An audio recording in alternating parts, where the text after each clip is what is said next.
షాహిన్షా, ఇదంతా కేవలం తమరి భ్రమ. నా మనసులో అలాంటి ఉద్దేశం లేనే లేదు. జ్యోతి బేగం బాగుంది. మీరు మరీ అంతగా మమ్మల్ని మురిపించకండి. ఎంతో కాలంగా మీరు నాకు భార్య, మేం మీకు భర్త. మీ మనసులో కోరికను అలా దాచుకోకండి. లేదు షాహిన్షా. ఏమైంది జ్యోతి బేగం? మీరేం చేస్తున్నారో మీకు తెలియడం లేదు. చివరికి కనీస మర్యాదను కూడా విస్మరిస్తున్నారు. మనకి పెళ్లి జరిగిందని ఒప్పుకుంటాను, కానీ నేను మిమ్మల్ని కేవలం మిత్రుడిగానే అనుకుంటున్నాను. నాకు తమరి మీద ఏ మాత్రం ప్రేమ లేదు షాహిన్షా. జ్యోతి బేగం, మీరే మమ్మల్ని రమ్మన్నారు. ఇప్పుడు ఇలా మోహన్ సాటేస్తారేమిటి? షాహిన్షా!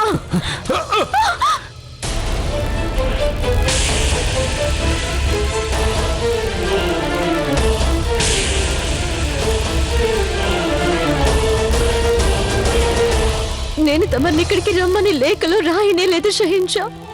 నేను లేఖలో అలాంటి ప్రస్తావన రాయలేదు. మీరు తప్పుగా అర్థం చేసుకుని ఉంటారు.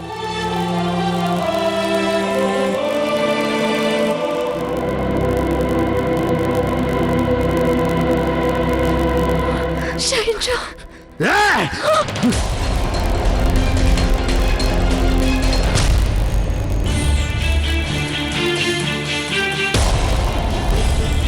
ఒకప్పుడు నేను మిమ్మల్ని ద్వేషించిన మాట నిజమే.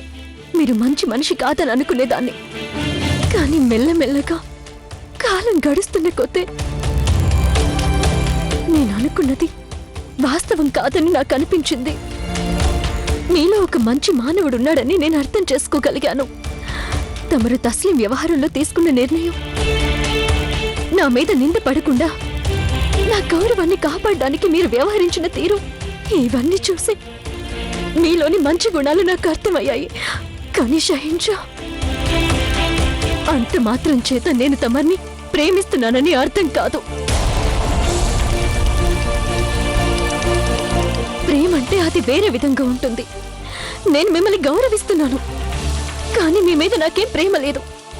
నేను నన్ను మీకు అనుగుణంగా చేసుకోవడానికి సిద్ధంగానే ఉన్నాను. కానీ నా తనువు మనసు తమరితో పంచుకోవడానికి నేనే విధంగా సిద్ధంగా లేను.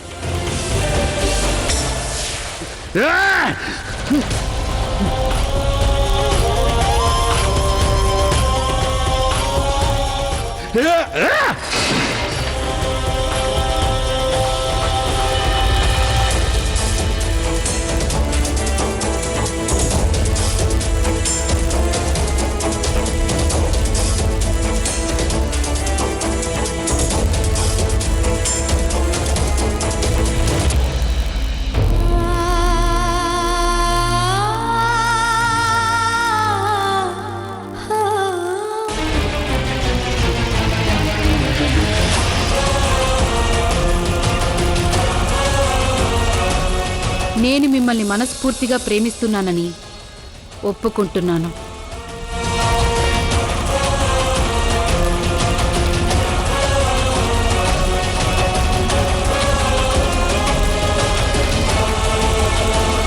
ఆ లేఖలో రాసిన ప్రతి పదం నాలోని భావాలకి అక్షర రూపం. నిస్సంకోచంగా మీరు మీ మనసులో మాట నాతో చెప్పవచ్చు.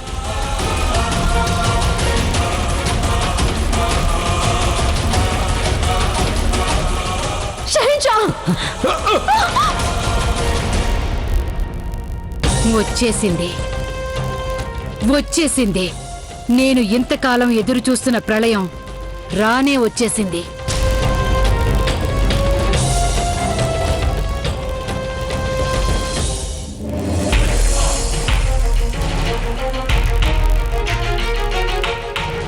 అందరూ వెళ్ళండి.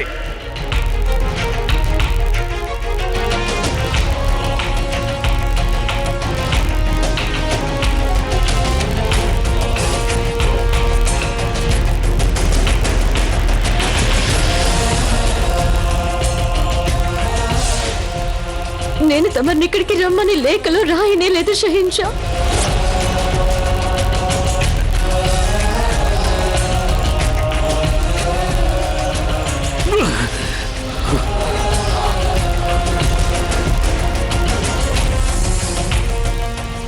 మమ్మల్ని మీరే రమ్మని చెప్పి తీరా వచ్చాక ఇంతగా అవమానిస్తారా జ్యోతా బేగం?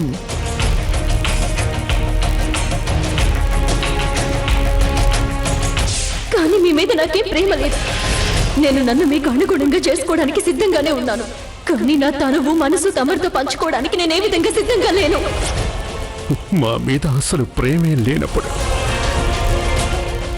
మమ్మల్ని రమ్మని ఎందుకు పిలిపించారు జ్యోతా బేగం? మేము ఎందుకు మిమ్మల్ని ఎన్నటికీ మన్నించబోవు జ్యోతా.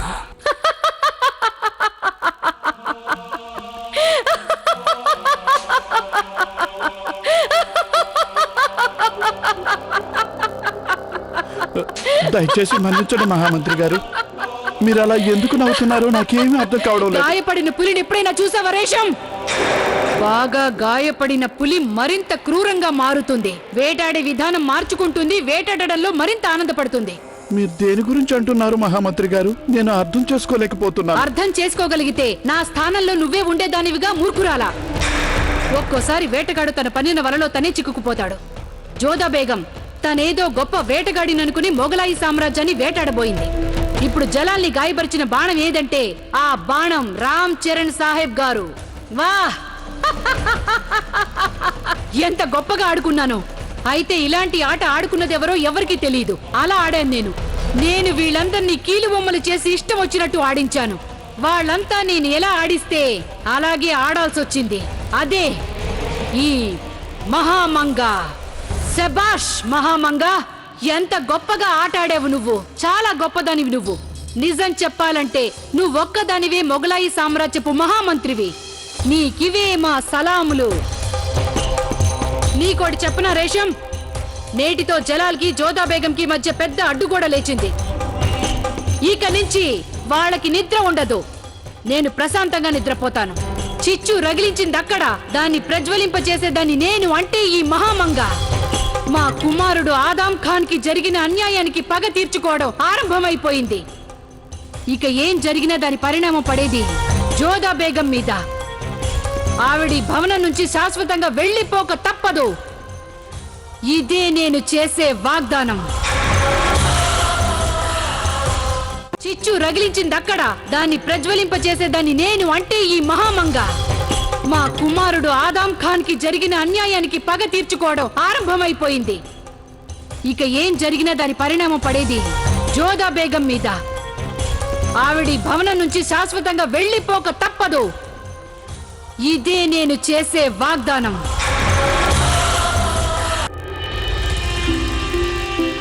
ఏం జరిగింది అత్తయ్య? ఇవాళ మీరు చాలా ఆనందంగా కనిపిస్తున్నారే. ఇంత ఆనందంగా నేను ఇదివరకు ఎన్నడూ మిమ్మల్ని చూడలేదు. ఇప్పుడు మీరు ఎలా ఉన్నారో అలా చిత్రపటం గీయాలనుంది. ఆనందంతో పొంగిపోతున్న మహామంత్రి గారి చిత్రపటం కోసం జనాలు ఎంతైనా చెల్లిస్తారు. కబుర్లు పక్కన పెట్టి బొమ్మ గీయడం మొదలుపెట్టు. నా కవితలు చాలా పనులున్నాయి. మీరెప్పుడు ఇంతే అత్తయ్య.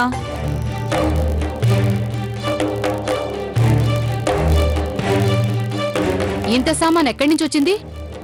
సలాం మహామంత్రి గారు, మునీం ఖాన్ గారు కాబూల్ నుంచి అబుల్ మాలి ఖజానాని అంతఃపుర స్త్రీలని పంపించారు. అవి లెక్క చూసుకునే పని జరుగుతుంది. వచ్చిన సామాను మొత్తం రుకయ్య బేగం వద్దకి పంపించండి. వాటిలో ఏం ఉంచుకోవాలో, ఏమేం అంతఃపుర కాంతలకు పంచివ్వాలో ఆవిడే నిర్ణయిస్తారు. చిత్తం హుజూర్. అబుల్ మాలి అంతఃపురం నుంచి వచ్చిన దాసీలలో కొందరిని అంతఃపురానికి పంపించండి. మిగతా వారిని తగిన సేవకి వాడుకోండి. మేం చెప్పిందంతా. ఇదేమిటి? ఇందులో ఏముంది? ఏదో పంజరంలా ఉందే, కానీ పక్షి ఉన్నట్టు లేదే. ఇంత పెద్ద పంజరమా? అసలు ఇంతకీ దీని లోపల ఏముంది? పక్షి అనుకోండి హుజూర్. పక్షిలాగే చంచలమైనది, ఎంతో సాటి లేనిది. అది చాలా చాలా విలువైనది. ఇందులో చాలా ప్రత్యేకతలున్నాయి. అలాగా? ఏమిటా ప్రత్యేకతలు? ఎవరైనా ఒకసారి దాని వైపు చూశారో వారి చూపులే మారిపోతాయి. రూపం, వైఖరి మొత్తం అన్నీ మారిపోతాయి. నిజంగానా? పూర్తిగా నిజం హుజూర్. చాలా చిత్ర విచిత్రమైన శక్తి ఉంది దీంట్లో.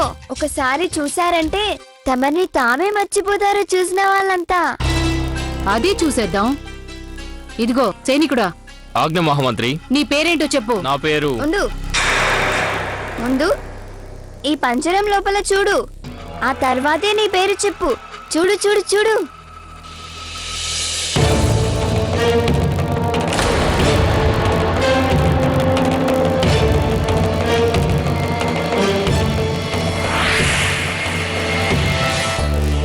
ఏది ఇప్పుడు చెప్పు నీ పేరు. నా పేరు నా పేరు నా పేరు నా పేరేంటి?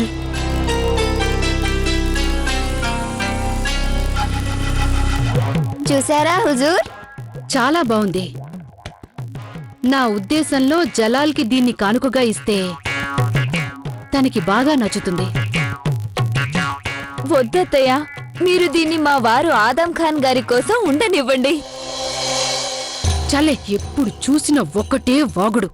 నాకు చేతనైతే నిన్నే ఈ పంజరంలో బంధించేదాన్ని. బయటికొస్తే చాలు నోరు పిగిలిపోతుంది. నోరు మూసుకో.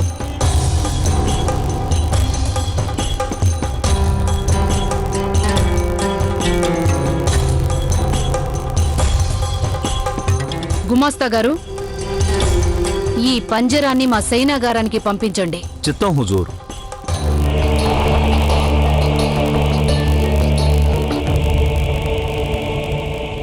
హుజూర్, తమరి ఆజ్ఞ ప్రకారం కొత్త చట్టం ఆదేశాల్ని సామ్రాజ్యంలోని అన్ని పరిగణాలకి పంపడం పూర్తయిపోయింది. అలాగే ఈ చట్టాన్ని కఠినంగా అమలుపరచాల్సిందిగా నిర్దేశించడమైనది.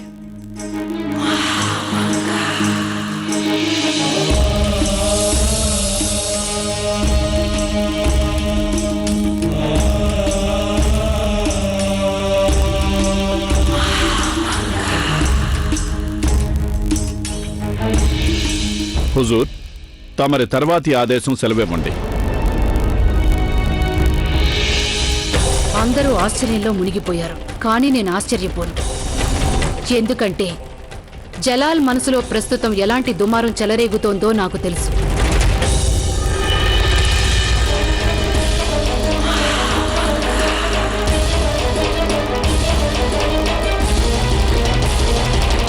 జలాల్,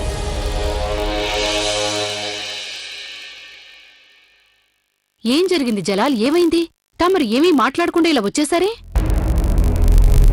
తమరి ఆరోగ్యం ఎలా ఉంది? నిన్న తమరు ఎంతో ఆనందంగా ఉన్నారే, ఉన్నట్టుండి ఏం జరిగింది? దేని గురించి ఆనందంగా ఉన్నాము, దాని గురించే మాకు ఆందోళనగా ఉంది పెద్దమ్మ. జోదా బేగం గురించి అయినా ఆందోళన పడుతున్నారు? అసలేం జరిగింది? ఆ విషయంలో మేము ఎవరితోనూ మాట్లాడదలుచుకోలేదు. మేము ఇక్కడి నుంచి వెళ్ళదలిచాం. వెళ్ళి రుకయ్య బేగంతో మాట్లాడదలిచాం. అయినా జలాల్ ఇప్పుడు రుకయ్య బేగంతో ఏం మాట్లాడదలిచాడు? నిన్న రాత్రి నేనేం చేశానో తెలుసా కృష్ణయ్య? నా వల్ల పెద్ద పొరపాటు జరిగిపోయింది. ఇక నేను షహిన్షా వద్దకి వెళ్ళి వారిని క్షమాపణలు కోరుకోవాలి. నేను వారికి లేఖ రాయడంలో ఏదో పొరపాటు ఉండుంటుంది. అందుకే నిన్న రాత్రి వారు కొత్తగా వ్యవహరించారు. కానీ నాకు బాగా జ్ఞాపకం ఉంది, నేను ఆ లేఖలో అలాంటిదేమీ రాయనే లేదు. వారలా ప్రవర్తించే విధంగా రాయలేదు. అసలు ఈ సమస్య ఎలా తలెత్తుంటుంది?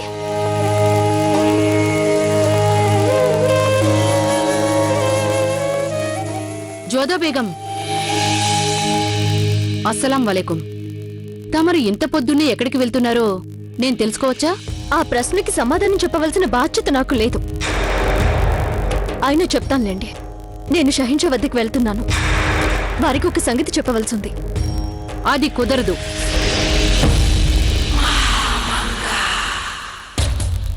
ప్రస్తుతం వారిని కలుసుకోవడం మంచిది కదా జోదా బేగం. అయితే ఈ విషయంలో నేను మీకు ఒకటి మాత్రం చెప్పగలను. మీరు షెహన్షా గారి పరిస్థితి తెలుసుకోవాలనుకుంటే అది నేనే చెప్తాను, వినండి. షెహన్షా ఏదో వేరే లోకంలో ఉన్నట్టు కనిపిస్తున్నారు. చాలా ఆనందంగా కనిపిస్తున్నారు వారు. ఏంటి? ఆనందంగానా? అవునండి, మామూలుగా కంటే కొంచెం ఎక్కువ ఆనందంగానే కనిపించారు వారు. దయచేసి మన్నించండి, నేను చెప్పదలుచుకుంది ఏమిటంటే మీరు షెహన్షా దర్బారు వ్యవహారాలలో జోక్యం చేసుకోకపోవటం చాలా మంచిది. సెలవిప్పించండి.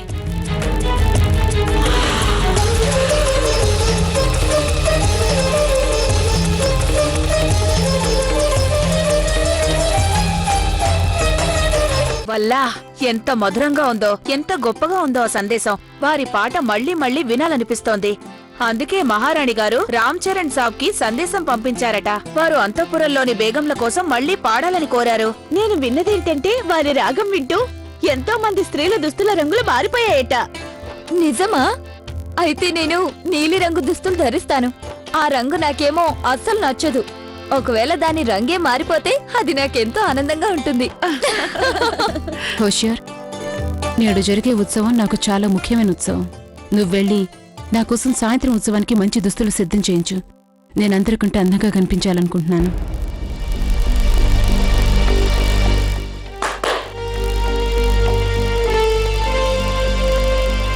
మాకు మధు సిద్ధం చేయండి.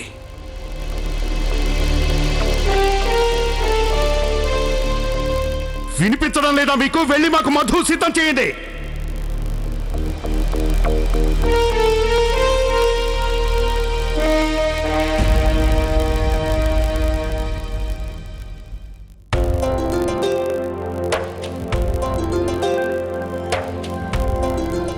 ఏమైంది జలాల్? చాలా ఆందోళనలో ఉన్నట్టున్నారు మీరు. ఉండండి, నేను మీ భుజాలు ఒత్తుతాను. చాలా హాయిగా ఉంటుంది, మీకు అలసటంతా ఎగిరిపోతుంది. మీరిక్కడి నుంచి వెళ్ళిపోండి రుకయ్య.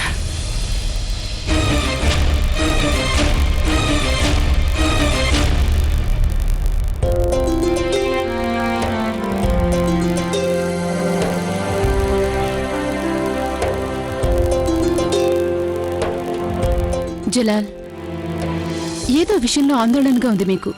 అందుకని నా మీద మీకు కోపగించుకునే హక్కుంది. కానీ ముందు నాకు ఈ సంగతి చెప్పండి, అసలు విషయం ఏంటి? చెప్పడానికి ఏం లేదు రుకయ్య. మీరు నా మీద కోపంగా ఉన్నారు, అయినా నేనేమన్ను. చిరాకు పడుతున్నారు, అయినా నేను మిమ్మల్ని తప్పు పట్టను. కానీ నాకు తెలుసుకోవాలనుంది, ఏ విషయంగా మీరు అంత ఆందోళన పడుతున్నారు? మీరేమీ అనుకోకండి, మాకు మీ మీద ఏ కోపమూ లేదు. నిజం చెప్పాలంటే మా మనసేం బాగోలేదు రుకయ్య. నిన్న రాత్రి ఉత్సవం అయ్యాక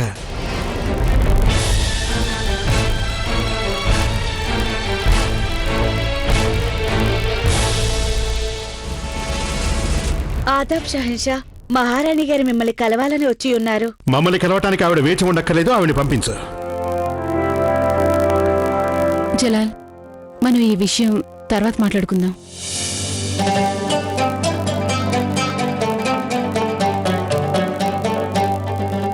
ఆదాబ్ అత్తయ్య గారు. నిన్నటి ఉత్సవం ఎంతో చక్కగా జరిగింది జలాల్. రామ్ చరణ్ సాబ్ గానంతో అందరం మంత్రముగ్ధులమైపోయాం. ఆ గానం మళ్లీ వినాలని కోరుకుంటున్నారు. నేనేమో వారిని మళ్లీ పాడవలసిందిగా విజ్ఞప్తి చేశాను. అందుకు ఆయన అంగీకరించారు. వెంటనే రామ్ చరణ్ సాబ్ ఎంతో సంస్కారం గల వ్యక్తి. అది నీకు చెప్పాలని వచ్చాను. ఆ ఉత్సవానికి నువ్వు కూడా తప్పకుండా రావాలి. అలాగే అమ్మిజాన్. ఏమైంది? నీ మొహం చూస్తే దేనికో బాధపడుతున్నట్టుగా ఉన్నావు. అదేం లేదు అమ్మిజాన్, ఏదో కొంచెం అలసటగా ఉంది మాకు, అంతే. నీ రాక కోసం ఎదురు చూస్తూ ఉంటాను.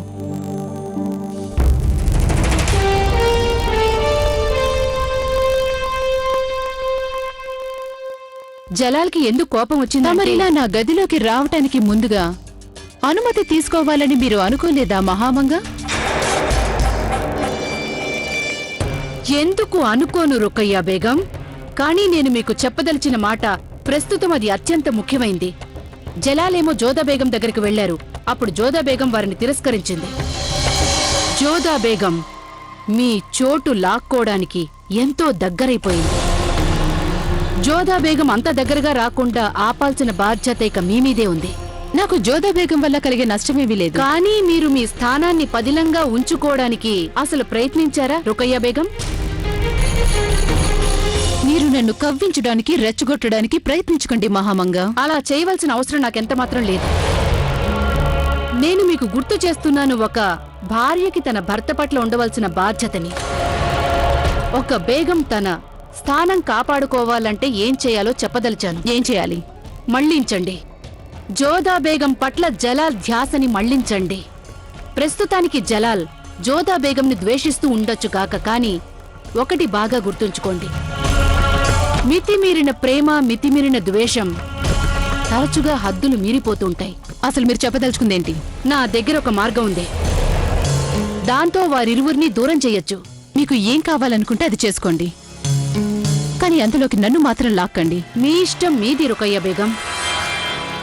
మీరిందులో పాల్గొనదలుచుకోలేకపోతే అది మీ ఇష్టం. కానీ నేను మాత్రం నా బాధ్యత నిర్వర్తిస్తాను. ఎందుకంటే మీకు జలాల్కి మధ్య గల సంబంధంలో మూడో వ్యక్తి రావటం నాకు ఇష్టం లేదు. ఒక రాజపుత్ర రాకుమారి అస్సలు రానే రాకూడదు.